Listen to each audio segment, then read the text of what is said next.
Good morning, or depending on when you're watching this, good afternoon, good evening, or good night. My name's Ross, and as always told, out of Voice of Radio. So today we need to take a look at the most expensive cards from Paldean Fates. Now, I do need to give a big caveat before we get rolling here, and that is, it is early. Like, really early. I'm basically recording this as the set releases. So look, these prices are going to fluctuate wildly, I've already told you that. So, look, as I record this, I've looked at a bunch of different places. Yes, I've looked at TCG Play. Yes, I've looked at eBay. I've looked at a bunch of different places and tried to give you, well, no, I am giving you the best I can give you right now. As I record this, this is the top 10 list, but you need to bear in mind that things are going to change pretty quickly. But I still expect, even though the prices are going to fluctuate wildly, and they absolutely are, I do expect the rough order to remain, well, roughly the same. There we go. That's what you need to know. So coming in at number 10, we've got the Gold Maridon, which I'm currently putting at about $25. Now, the bottom end of this list is proving very, very difficult to get right. Because frankly, there's so many cards in and around here. So I think this is probably right. I feel good about putting this number 10. Just bear in mind this could change quite quickly. This is definitely the most expensive of the gold cards. It is, of course, the most playable of the gold cards. This Maridon sees more play and more success than any other we see, hanging around in the format at the moment. The gold cards seem like they're going to be a bit easier to pull than some others, your special illustration rares, etc. And they're just a bit less beloved, so that does tend to keep them a little bit cheaper. In at number 9, we've got the Charmander, coming in at about $30. Now, there's only 2 regular shinies on this list. And you could have guessed which ones they were before we even started this video. Like, it's no huge surprise that Charmander's here. And frankly, you already know who the other one is. Come on. You already know who the other one is. But, look, it's Charmander. And I know that's a terribly obvious and reductive thing to say, and I'm sorry. But look, it's Charmander. It's going to be one of the most sought after.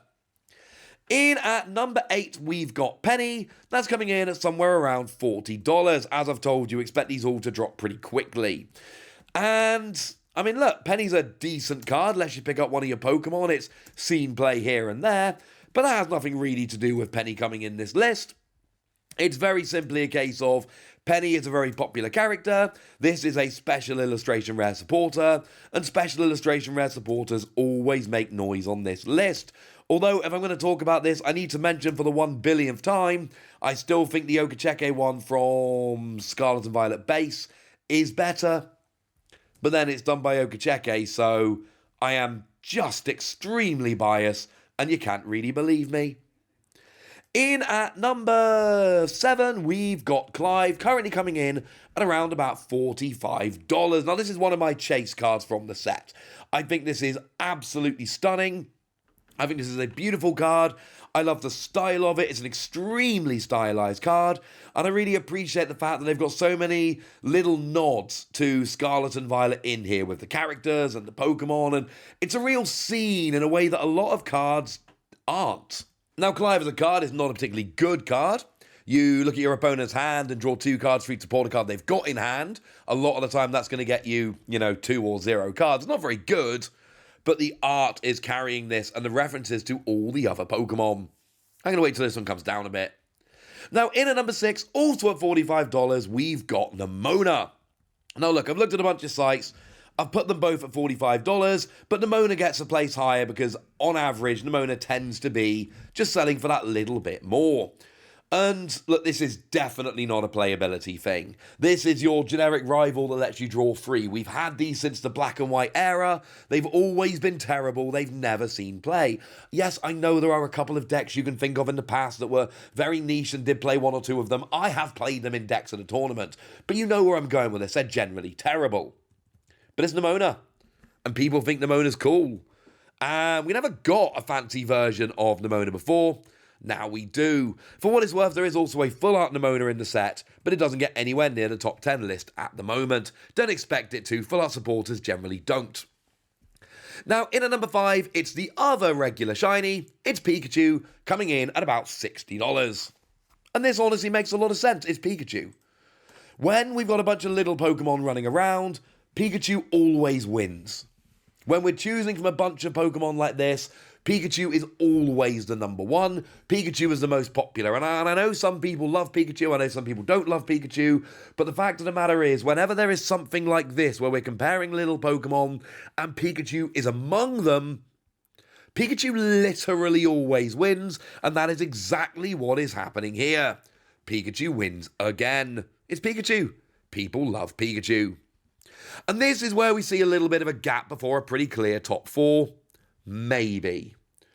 Because what we've got at number 4 is Gardevoir. Now, I'm putting Gardevoir at $90 here, but this is a little bit disingenuous, potentially. I have seen this selling for as low as $60. I have seen this selling for as much as $150. I've seen the completed sales. So look, of all the cards on this list, this has by far the highest variance in terms of sales. So I'm putting it at an average of 90, but I'm also telling you very clearly right at the start here, it's not terribly accurate. This is one we need to see settle down. At worst, it's not going to fall below anything but Pikachu. I could see Pikachu jumping it, although probably not, honestly. But yeah, this one just to keep an eye on. And then the top 3, if we don't include Gardevoir, are extremely clear. In at number 3, we've got Iono coming in at about $100. And look, and it's going to sound reductive and I don't even care, it's Iono. Iono is one of the most popular characters in Pokemon right now. She's extremely cool. And that means that this is always going to be one of the most sought after. We did get a special illustration rare Iono in Paldean Evolved. It was the most expensive and sought after card from that particular set. And now we've got another version of it. It's one of those pick your poison things. And as I've told you before, stylistically, I do prefer this new one. But the old one gives me nostalgia hits of going to Pokemon Suites in Japan. So maybe I prefer that one instead. And let's not forget that in the not too distant future, we have got the Iono Premium Tournament Collection, which is going to be coming out and has another new Iono, a full art rather than a special illustration rare. And of course, there was a full art in Paldean Evolved. So look, if you want a special version of Iono, you have got plenty of options at this stage. Whether this is the best one, I'm going to leave that one up to you. Now, in at number 2, we've got Mew, and this makes me both happy and sad. Now, the reason it makes me happy is because I think this is a stunning card. I think Uzcaman has absolutely knocked it out the park in terms of artwork, and I think this deserves to be one of the most lauded cards from the set. I think it's stunning and brilliant and awesome. But also, Mew is actually a playable card, and that means that this probably won't go down to super duper duper cheap, although it should fall quite a bit from here, obviously. And this is just one of those cards I really want. I'm going to have to pick this one up as a single. I'll probably wait till it drops in price a fair bit before I do. But this is one of those cards that I just have to have. It's so wonderful. And to see an artist like this who's done so much cool work for Pokemon over on Twitter actually being rewarded by being given a proper Pokemon card and then doing such a good job with it, yeah. It's currently selling for about $110, and that's about right now, but it is going to fall. You know this, I've told you this. And then at number 1, currently selling at about $200, it's Charizard. And in the same way Pikachu is always going to be the number 1 in terms of your smaller Pokemon, Charizard is just always going to be number 1. If there's a bunch of other stuff and Charizard is going to be the answer. Over in Obsidian Flames, the most expensive card in that set was Charizard. Over in 151, the most expensive card in that set was Charizard. Expect this to remain, and like I say, $200 is way too high. It's going to come down from there. But expect this to stay at number 1. We're going to see the price coming down over time, but we're still going to see this as the number 1 most expensive card. I feel extremely confident about this. As a side note, it is the same as the one from Obsidian Flames, and they are both done by Akira Igawa, incidentally, which is awesome. The one from 151 is actually a different, less playable version of Charmander, so, you know, or Charizard, I should say. I'll leave that one up to you. Either way, these are the most expensive cards from Paldean Fates. And the top 4, the top 5 even really, you probably could have seen coming. Expect a lot of movement in terms of price. I wouldn't expect a huge amount of movement in terms of the order here. Maybe at the bottom end, things get shaken up a little bit. But this seems about right as a 1 to 10 order. Just as I've told you a couple of times now, The prices here are all way too high. Right, that's what you need to know, and now it's over to you guys. Tell me what you think about these, tell me how excited you are, tell me anything you want to tell me in the comment section. Go nuts! Be nice. And then make sure you like this video, subscribe to this channel, follow me on Twitter at the Wasi. That's where we talk about Pokemon and a whole bunch of other card games. And please do consider checking out patreon.com/PTCG Radio, where you can support the channel, get some bonus podcasts and all kinds of fun things.